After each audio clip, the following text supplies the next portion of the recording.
Iowa showdown, Trump's stunning victory. Ron DeSantis is nipping at Nikki Haley's heels for runner-up, and you're never gonna guess what's going on with Vivek Ramaswamy. I'm gonna get you guys caught up on that. We've got rising tensions going on in the Middle East. Yemen's Houthis vow to target U.S. ships.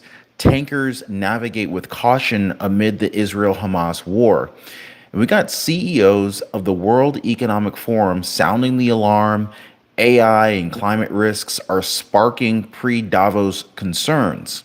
And of course, German finance ministers releasing blunt messages and basically alarming information to very angry protesting farmers over the recent tax hikes over in Germany. The farmers there are not happy. By the way, guys, I just want to thank you so much for always supporting the channel by liking these videos. And of course, if you appreciate being informed, feel free to subscribe to the channel. It's totally free. So the 2024 Iowa Caucus, it literally just wrapped up and the results are in. Donald Trump, amid a storm of legal challenges, has dominated the scene yet again, asserting his command over the party despite facing scores and scores of criminal charges as he seeks to rematch with Democratic President Joe Biden. But there's a lot more to the story if we take basically a deeper look into this. So President Trump, or former President Trump's landslide win in Iowa, is grabbing 51% of the vote. And this isn't just a victory, guys. This is a loud statement about where the Republican Party might be headed. Despite the controversies, basically Trump's still the man to beat. Now, on the flip side, we got Ron DeSantis and, of course, Nikki Haley. They're scrambling for the second spot, with DeSantis just barely edging out Nikki Haley. So here's where it gets really thought-provoking, right? So what does Trump's victory say about the values and the priorities of the Republican voter base?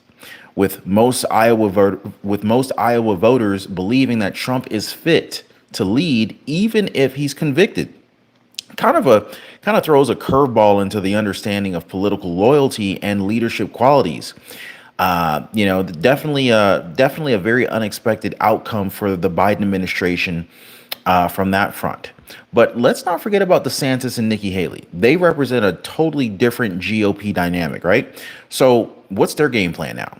Can they still swing the momentum, or is Trump pretty much going to hold on to the party and maybe his grip on the party is a little bit too strong to shake? Let me know what you guys think on that. I'd love to hear from you guys.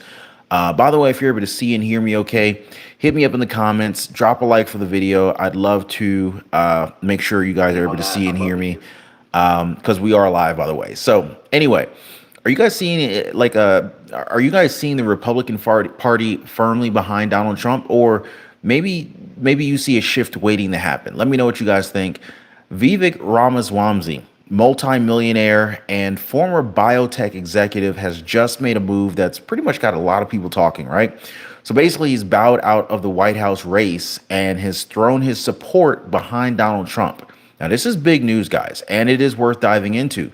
So Ramaswamy's campaign, though it is, it's eye-catching, it didn't quite hit the mark in Iowa, and it's leading to this decision to step back. But here's the kicker. His endorsement of Donald Trump. Now, this is a very, very significant move, okay? So, especially considering the diverse field of the GOP candidates. So what exactly does this mean for the Republican Party and for the race overall? Well, Ramaswamy's endorsement, it could be seen as a unifying gesture for the party, maybe signaling a consolidation of support behind Trump, but it also raises some questions. What does this mean for the other candidates? And how could this potentially impact the dynamics of the race moving forward? Now, I'm kind of curious to see what you guys think about this. Is Ramaswamy's endorsement a game changer? And, what does this really say about the direction of the GOP and what they might be taking? Yemen's Houthi movement has just upped the ante in a major way, guys. They are now threatening to target U.S. ships in the Red Sea region. Now, this move comes after recent United States, U.S., British strikes in Yemen, and it's a significant escalation in tensions. Now, this is all post October 7th Israel-Hamas war. So the Houthis have been ultimately very active ever since November, impacting shipping companies, commercial ships, and raising alarms among some very major powers. Their stance is very clear, though. They're standing in solidarity with Palestinians and they're responding to what they see as quote unquote aggression. But here's where it gets really concerning.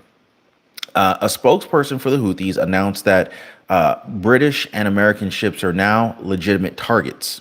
Now, this shift in their targeting policy is huge, guys. Now, we've already seen the effects. The U.S. owned Gibraltar Eagle was hit by what's believed to be a Houthi missile.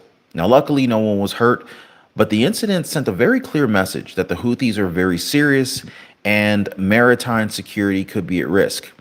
So, what does this mean for international relations and the safety of maritime operations? Are we seeing a new front opening in this conflict? I mean, like, what's really going on? And of course, how should the international community respond to these threats? Yeah, so the Red Sea, it's a very critical maritime route. It is under threat, and it's putting China's massive investments at risk. I mean, let's not forget about the massive investments that are out there, right? So basically, the Iran-backed Houthi militia from Yemen, known for their staunch opposition to Israel, they're now challenging the security of its vital waterway. So China, the world's biggest trading nation, they got a lot at stake here. Ever since like 2014, under President ever since 2014, under the president of China, they've been ramping up investments in Egypt, particularly around the Suez Canal. Now, this canal, it's not just a waterway; it's a lifeline for a significant chunk of China's westward trade. And but here's the catch, guys: the Houthi attacks in the Red Sea, they're more than just a regional conflict. They are literally threatening the safety and the viability of this crucial global trade route. Now, just imagine the repercussions if commercial shipping is deterred from being able to use the Red Sea and the Suez Canal. Like, so what does this really mean for international trade and security? I mean, how should China and other global powers respond to these increasing threats?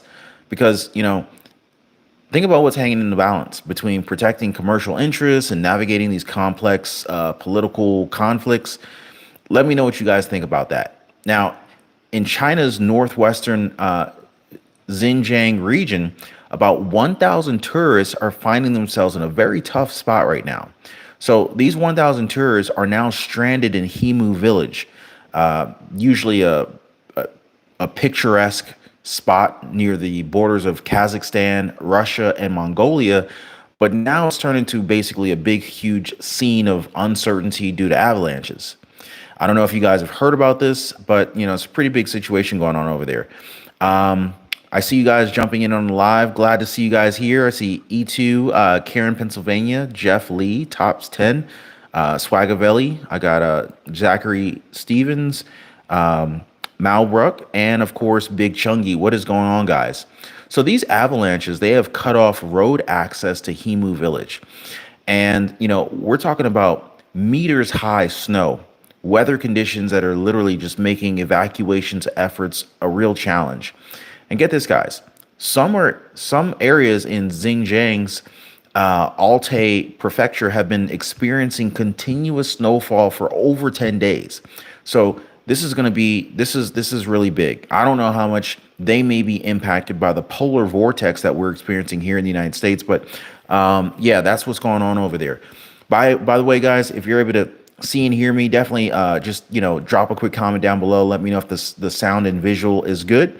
And if you'd like to support the channel, I'd love for you to hit the like button if you're enjoying the content. And if you like being informed, please consider subscribing to the channel. I'd love to have you guys a part of our family here. So Elon Musk, he is shaking up the tech world yet again. So Musk, the big brain behind Tesla and SpaceX and right? So basically Elon Musk, he dropped a bombshell about his future plans with Tesla. So he's eyeing a major leap into artificial intelligence, and robotics. But here's the catch, guys. He wants more control. Specifically, he wants 25% voting control in Tesla, which is nearly double what he has now. So is Elon Musk getting greedy? Is he trying to do something that, the majority probably would not approve of in terms of the direction of the company? Your guess is as good as mine.